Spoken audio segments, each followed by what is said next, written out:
Deepwoken, one of the greatest games in all of Roblox, has just went free for a week, bringing on many new players. Like you probably. And chances are, you might be pretty confused or overwhelmed because of the sheer amount of mechanics this game has, all of the UIs on your screen, and all the content. But don't worry, because today I'm going to be covering absolutely everything there is to know in order to get you started with your Deepwoken journey. Starting with this screen, the character selection. The first thing you're going to notice is this origin thing right here. Now when you first join the game, you're obviously not going to have all of these. You're only going to have Attuiment and Alaviges unlocked. And out of these two, you're going to want to spawn in Attuiment since it is just the easiest one.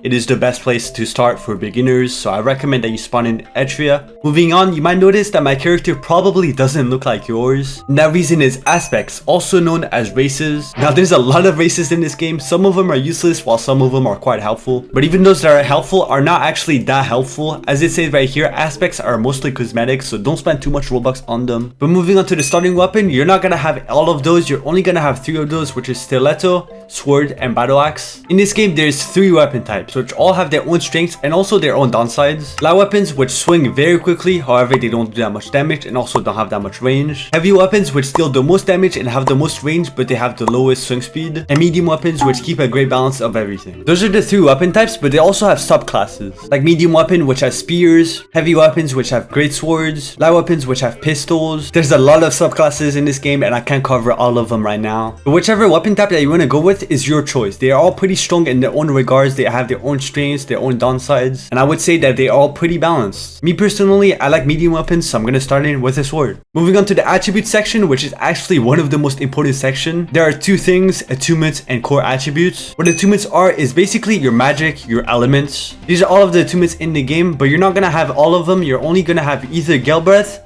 Thunder Call, Flame Charm, or Frost Draw. Those are the ones that you're going to be starting with, and the rest of them are attunements that you're going to have to unlock yourself by doing quests later on in the game. Again, whichever attunement that you want to go with is ultimately up to whichever one you think is the coolest. Flame Charm is fire, Frost Draw is ice, Thunder is lightning, and Gale Breath is wind. All attunements are pretty balanced and there isn't a singular attunement which is weak. You're also not forced to only have one attunement. You can actually have multiple, but that is a bit complicated, so for now I just recommend starting with one. As for attributes, they're basically what makes your character, what makes your build. You can find many builds on YouTube, or you can make your own, but that is a skill that you're gonna unlock later on. But as you can see, there are 6 attributes. Strength, which increases your armor penetration and also your carry load, which is how much items you can actually carry. Fortitude, which increases your health and also increases your carry load slightly. Agility, which increases how far up you can climb on walls, and also stealth, which does not matter at all. I have thousands upon thousands of hours on the game and I never use stealth, so do not worry about that at all. Intelligence, which increases ether, which I'll be covering very soon in the mechanics segment of this video. Willpower, which increases your sanity and tempo. Again, I'll cover what those are very soon in the mechanics segment of this video. And charisma, which also increases your ether. Now you might notice that some of these attributes do the exact same thing. Intelligence increases ether, charisma does it as well. What's the difference? The difference between them is something known as talents.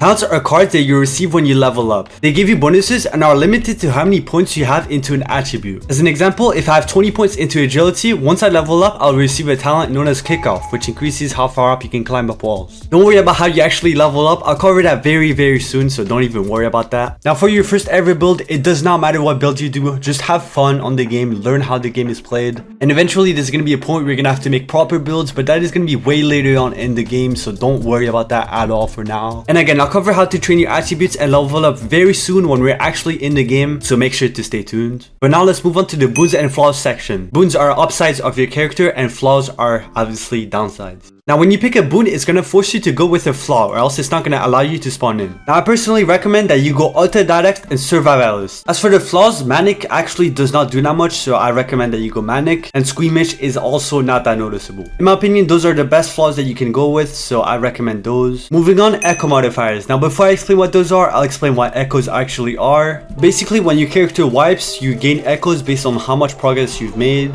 You can spend those echoes on upgrades and unlocks, and you can also use echo modifiers to gain more echoes whenever you wipe, but they do make the game harder, so don't enable any of them since you're just starting out. But yeah, that's pretty much all there is about character selection. I think I did a good job at explaining everything, and now I think it's time that we actually spawn in. Again, make sure to spawn in at Attuiment, and let's go. And boom, we're now in the game. Now before I go out and explore, I think it's important that I explain every UIs that are in the game, since as you can see, there's a lot of UIs. This is the blood bar. Whenever someone attacks you, your blood gets drained. Now it is very different from the health bar. When your health health bar reaches 0, you get knocked, but you don't instantly die. However, when your blood reaches 0, you actually die. Your blood bar doesn't match with your health bar, so make sure to keep track of your blood bar, because if you let it go too low, then you're dead. And in this game, you actually have 2 lives before you're sent to a place called the depths. If you die in the depths, then your character is gone forever, your progress is wiped. When your character is at 1 life, it will be indicated by your health bar being stained. Don't worry though, because if you level up while your health is stained, then your health bar will go back to normal and you will have both of your lives back.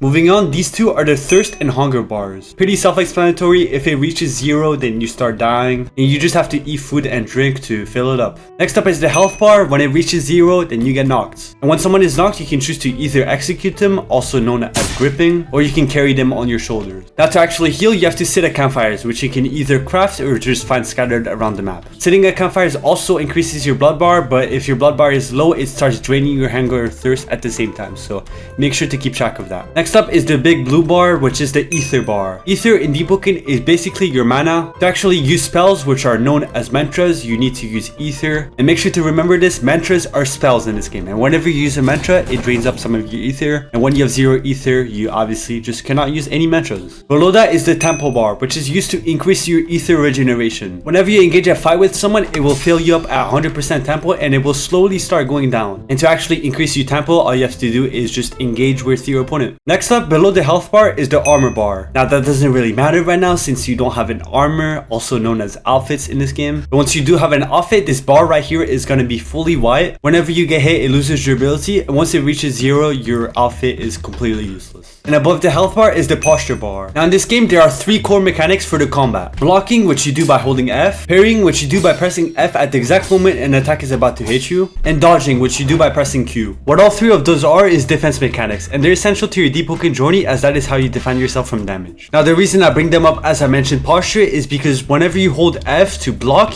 if someone hits your block, it fills your posture bar. And whenever your posture reaches max, then you get guard broken. So yeah, this system was put into the game, so obviously people can't just hold F forever. And if you want to lower your posture, if it's getting high, you just have to parry. And above the posture bar is a parry cooldown. Now parrying has a cooldown, you can't spam it.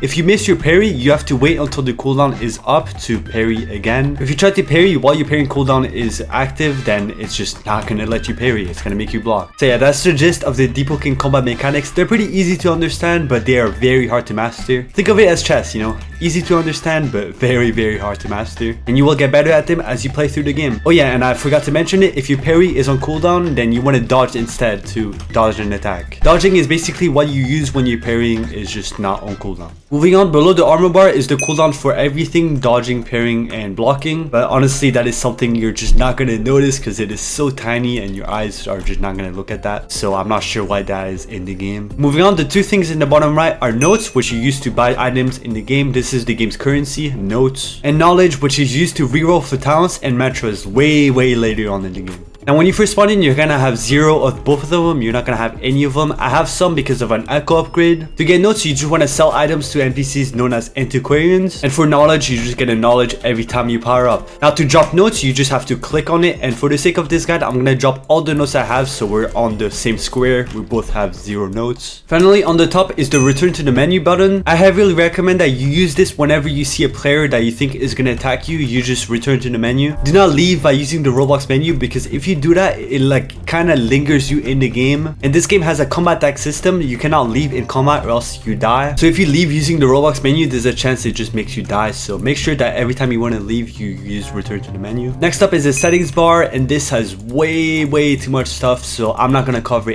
any of this in this video. Obviously you have the controls bar to change your keybinds. And the only important thing that I'm gonna cover here is low graphics mode. You want to turn this on because if you have this off, like your game is insanely laggy. So make sure to keep this on. Field of view, and I mean there's a ton of stuff. I'm not gonna cover it today. So yeah, let's just close that. Encyclopedia. Now this is confusing. I'm not gonna explain it now. Don't worry about this at all for now. The map, which you can also open by pressing M on your keyboard, it opens the map. Now my map is fully discovered since I've played this game before, but when you're first starting out, your map is gonna be small. You're not gonna see any of these islands. And to actually see them show up on the map, you just have to explore them. To the right is the squad button. You can invite your friends to your squad and they can just play with you. To the right of that is the luminate you're in. What luminates are is basically worlds. In this game, there are 3 worlds. You have the Attuiment luminate, the Eastern luminate, and the depths. The Attuiment luminate is the luminate that we're in. The Eastern luminate is something advanced for way later on. Don't worry about that. And the depths, very scary place. Very scary place. You guys will see what I mean. Finally, to the right of that is your name that you picked. And below that is your level, also known as power. Now in this game, the max level is level 20. I'll explain how to level up in the next segment, so make sure to stay tuned. But with all that said, that is pretty much all there is about all the UIs. So now let's move on to the next segment. As I said earlier, right now we have 0 notes, but that's not really nice. We want to have notes, right? We want to buy stuff. So what you're going to do to get your first 25 notes is you're going to talk to this NPC right here. You're going to ask him, how can I earn some money? And then you're going to say the second option and he will just give you some money, which is pretty nice. Now scattered around this game, you're going to see a bunch of NPCs that all give you quests. You're also going to see important NPCs like this that have stuff highlighted over their name. In this case, this is the in NPC, and what this NPC does is he offers you to sleep here for notes, and every time you reset or die, it's gonna send you here. This is gonna like be your spawn location. This guy basically sets your spawn location. But let's get out of here now, and we're gonna obtain our very first outfit, which is a traveler's cloak. This is the NPC that sells outfits called a blacksmith. You will see them in every single town in this game. But before we talk to him, we're gonna get a little discount. We're gonna talk to this NPC right here, and we're gonna tell him, don't worry, I won't write you out. And by doing that, he will just give us a discount, which is nice. Ask him, can you work on something for me? And he will give you a schematic, being the traveler's jacket. So in this game, you will find schematics from chests. And what you do with them is you just turn them into blacksmiths. You just give them to him. And in return, they will let you craft outfits. So in this case, this is the traveler's jacket. And the only crafting requirement is 1 cloth, which is very easy to get. We're just going to go here and then buy this here. Since we have a discount, it only costed 1 note.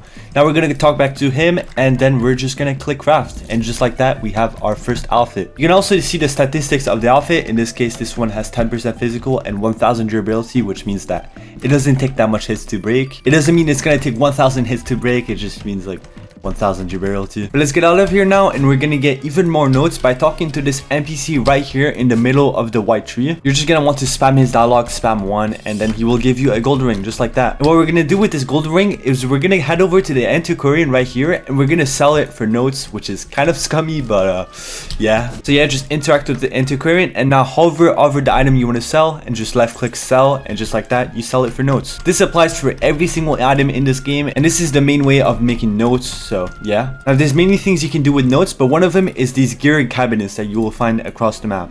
And in them, you will see a bunch of training gear, which is used to train your attributes. So yeah, there's a training gear for every attribute in the game, every attunement, obviously. Now, since I didn't invest a single points into my attributes, it's gonna say that I have 26 points available until I power up. From then on, after I power up, it's only gonna take 15 attributes to actually power up. So yeah, that's how this game is. Once you see this points available thing turn to 0, then you just power up. And we're gonna see what happens when you power up very soon, but first let's head over to this bank NPC right here. This is another NPC that you will find everywhere in every single town in this game, and what he is, as his name states, it is a bank. Your bank is going to be completely empty, and what you use this bank for is you just put in items into the bank and they will save across all your slots. What you can also do is you can deposit your notes into the bank and withdraw them just like an actual bank. So yeah, this bank NPC is really helpful. Make sure to use them. Moving on, I'm sure you're confused how you actually make food. You're just going to want to collect all these like mushrooms. This is a gobletto. There's different mushroom types. You're going to want to collect different types of mushrooms. So this is a brown cap. There you go. And once you have 2 different types of mushrooms, you're going to want to put them in this crafting thing right here in the top left of your inventory. And yes, I forgot to mention, you open your inventory by pressing tab. And once you have both mushrooms there, you're just going to want to sit at a campfire and then just click craft. And just like this, you will have a mushroom soup. You can eat this to gain your thirst and hunger. Mushroom soups are one of many foods in this game. They are really helpful and really easy to make.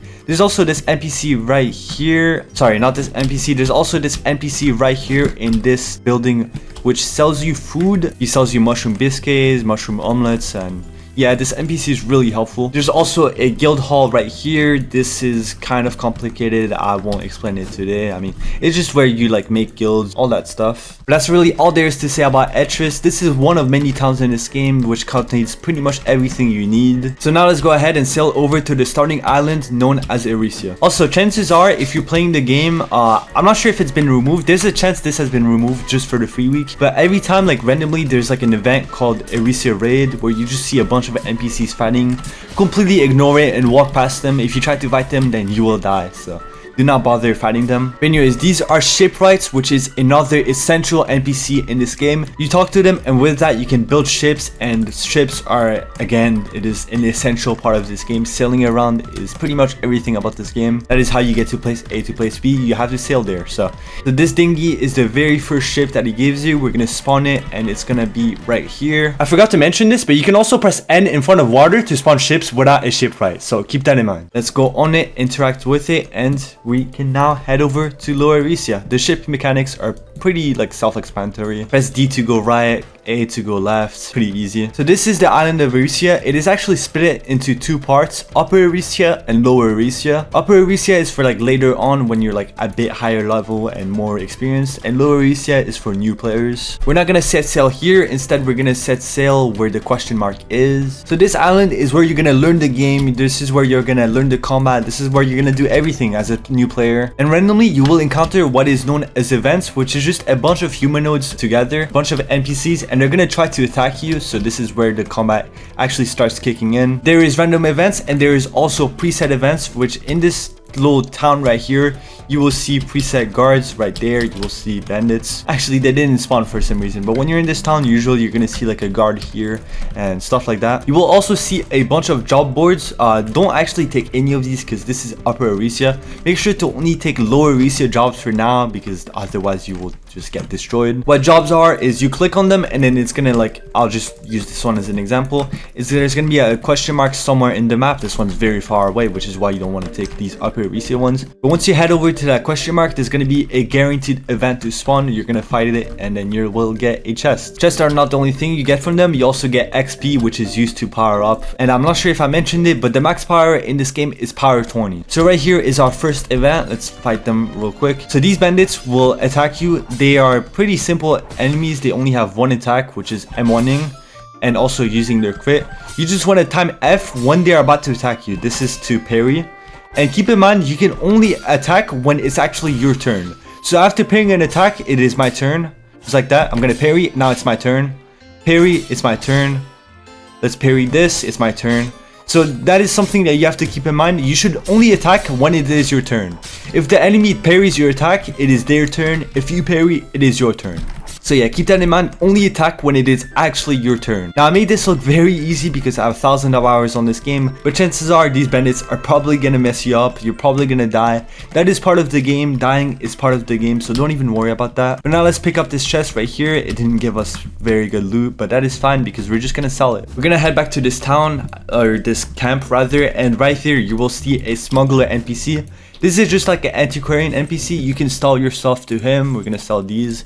And we now have 54 notes. This right here is a campfire, and as I said way earlier, you can sit at them to heal your health when you're low. You will see naturally generated ones, but you can also craft your own. All you need is a lumber axe, which I already have one since I started with one because of an echo upgrade. You're not gonna have one. You're gonna have to buy them from either here or like towns. Once you have a lumber axe, you're just gonna chop down trees, and with that, it will drop wood. There we go, we got wood and stick. We're gonna put the wood in here in the crafting place, and with that you're gonna be able to craft campfires. There you go. Now campfires are pretty nice to have, but obviously you're gonna have to light them on, you know, otherwise they won't do much. To light them you will need a flint, which you will find in Etruis in the general store, and once you have a flint you're just gonna interact, and just like that you can heal at campfires.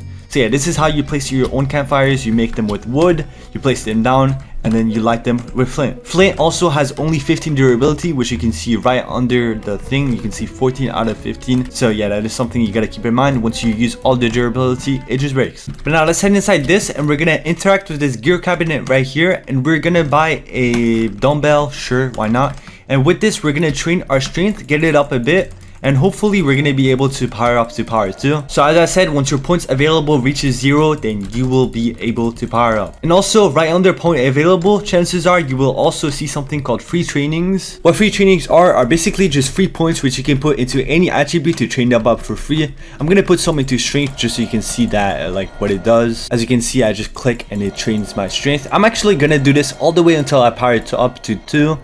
There we go. we've powered up to power 2. And this will show up right here, which is known as your hands. So let's click it and you'll see a bunch of talents pop up. You will see common talents, which are gray, and you will also see rare talents that are rare. Now, just because a talent is rare doesn't mean that it is good. That is something you gotta keep in mind. But talents are quite complicated. There's a lot of talents in this game. So for now, if a talent looks good to you, just pick it. Keep it simple. If the talent looks good, keep it. As an example, this talent right here, concussive force, enemies do not remain down longer than usual. This looks helpful, so we're just gonna take it. Here's another talent that is good, Blood Iron Spirit. You regain some armor upon killing enemies. That's not the only thing that this talent does though. It also gives you plus 5 HP, which you can see indicated right here. This is one of many talents that also come with bonuses. So this one gives you health. This one right here gives you passive agility. This one right here, I don't know what it does actually. But we're gonna grab this talent right here because plus 5 HP is really good. So let's take that. And now this is a Mentor Hand. So every other power, you will get a Mentor Hand, which is just a bunch of mentors that you can pick. Since you're new to the game, you're not gonna know which mentors are good. So for now, just pick mentors that are related to what you actually want to train. As an example, this Rapid Punches mentor is a Strength mentor. So when I use this mentor, it's gonna like give me Strength XP. This Burning Servants mentor right here is a Flame Charm mentor. So whenever I land it on an enemy, it's gonna train my Flame Charm XP. Now that I have 40 strength, which is all I need for a Surgeon talent, I'm just going to start training my Flame Charm, so therefore I'm going to take Burning Servants. And now that we've powered up, we've also gotten a point that we can put into our traits. On every character, you will have a max of 12 points that you can put into traits. What traits are is just bonuses. As an example, Vitality is free HP, free plus 10 HP. Erudition is free Ether and Tempo. Proficiency is extra damage, and Song Chant is extra damage on your mentors. Typically, when you're starting out, you want to get as much Vitality up as possible since you're pairing and stuff is not going to be very good, so you're going to be taking a lot of hits, so having as much HP as possible is pretty nice. Here's another event. Let's do this one as well. There we go. And yeah, these ones actually just die really quickly. These bandits, they're not that tough. He dropped another chest. There we go. Now these NPCs we've been killing are pretty basic. They're really easy, but in this island you will sometimes see a monster called a Megalodon, also known as a Sharko. Now those are the bane of new players. Those are very scary. It will take a minute for you to learn how to actually kill them. They honestly deserve their own guide as to how you actually defeat them. That is how hard they are for new players. But they spawn when you venture out too far in Eresia, so make sure to like only stay in low Eresia, like around here, and just do these bandit events until you get all the combat down, until you get everything down. I would honestly say stay here until you are power 6, and from then on you can actually start venturing out. But yeah, I think I've covered everything there is to know about the game as a new player, every mechanics and everything. As for the rest, this game at the end of the day is an exploration game, so make sure to just explore yourself, explore all the content. Exploration is really like what makes this game absolutely peak. This world is just massive, like it really is. So yeah, I think this is where I will close out the guide. If you have any questions, then make sure to ask me in the comment section and I will make sure to answer. If you enjoyed this video, then leave a like, and with all that said, enjoy your Deepwoken journey.